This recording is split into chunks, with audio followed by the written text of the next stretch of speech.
Welcome to Faith Alive in 5, the 5-minute gospel. Now here's your host, Dr. Faye.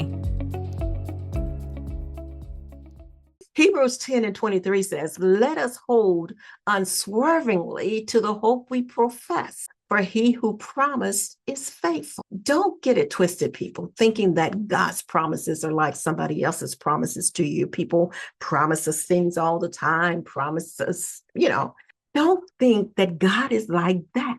When God promises something, he's already brought it to pass. You're just catching up with it. Did you know you're actually living in your future now? Yeah, the things that you didn't even think that you would see or experience before, you're already there. And you're walking into your future each and every breath you take. The next step will be unveiled as you get there, right? Oh, yes, we make plans, but God directs our steps. And I'm so glad that he does. In Hebrews 10:23, it says, "Let us hold unswervingly." So that means don't get uneasy about it. Don't get it twisted. Don't get weak in it. Don't get distracted. But stay focused. My quote for you today is, "Bold faith doesn't hesitate or doubt. It stands confidently in the promises of God." Bold faith. I love the word bold because it's what God taught Joshua. Told him to be bold, be courageous. You got to be strong now because there's a shift that has taken place.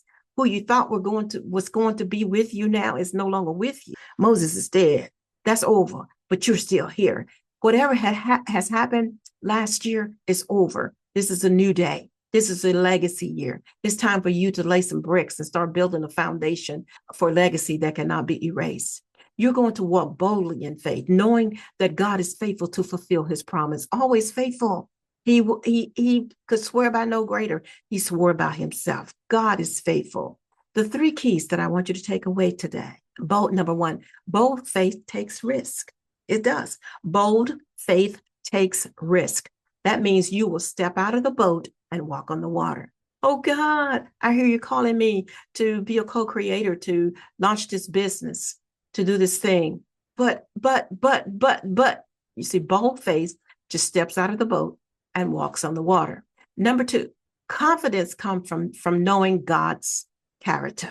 How do you get to know God's character? First of all, you get to know God's character by spending time with God. Easy peasy. Once you start spending time with God and fellowship with him, you get to know God's character. You get to know how he flows. I call it God's flow. You'll get to start moving in that. You'll understand his processes. And when things happen, you'll begin to see, okay, God is up to something, so I'm not going to be dismayed. I'm not going to be discouraged. I'm going to stay with the flow of God, moving in the direction he's called me in, because there are things that he knows that I need in my life for the purposes that he's called me to fulfill that I cannot get to if I stand still.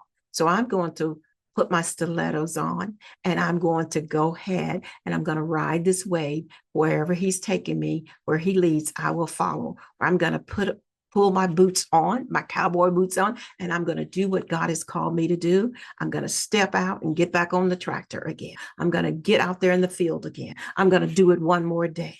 I'm going to try it one more time. But when God tells me it's time to do something else, I'll have peace about it. The peace that passes understanding. Oh, I just got lost in that, y'all. I got to return here.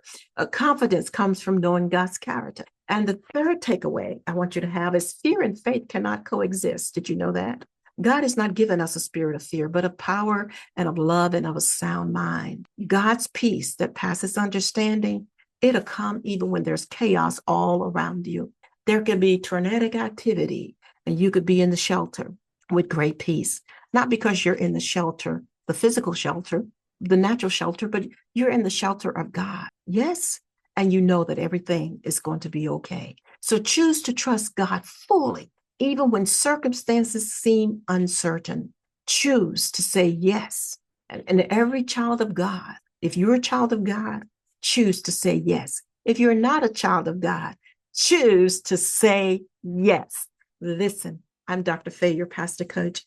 Remember, the calling is a gift, but the choice is yours. I love you. Hi there, pastors. Ministry leaders, professional women, and kingdom-driven entrepreneurs. Are you ready to step into your next level of impact and influence? Then let's talk. I'm inviting you to a free breakthrough visibility session, what's called a discovery call, where we'll uncover your next best steps in ministry, business, and leadership.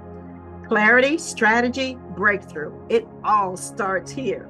Go to faithaliveinfive.com and book your session today. Your calling is too important to wait.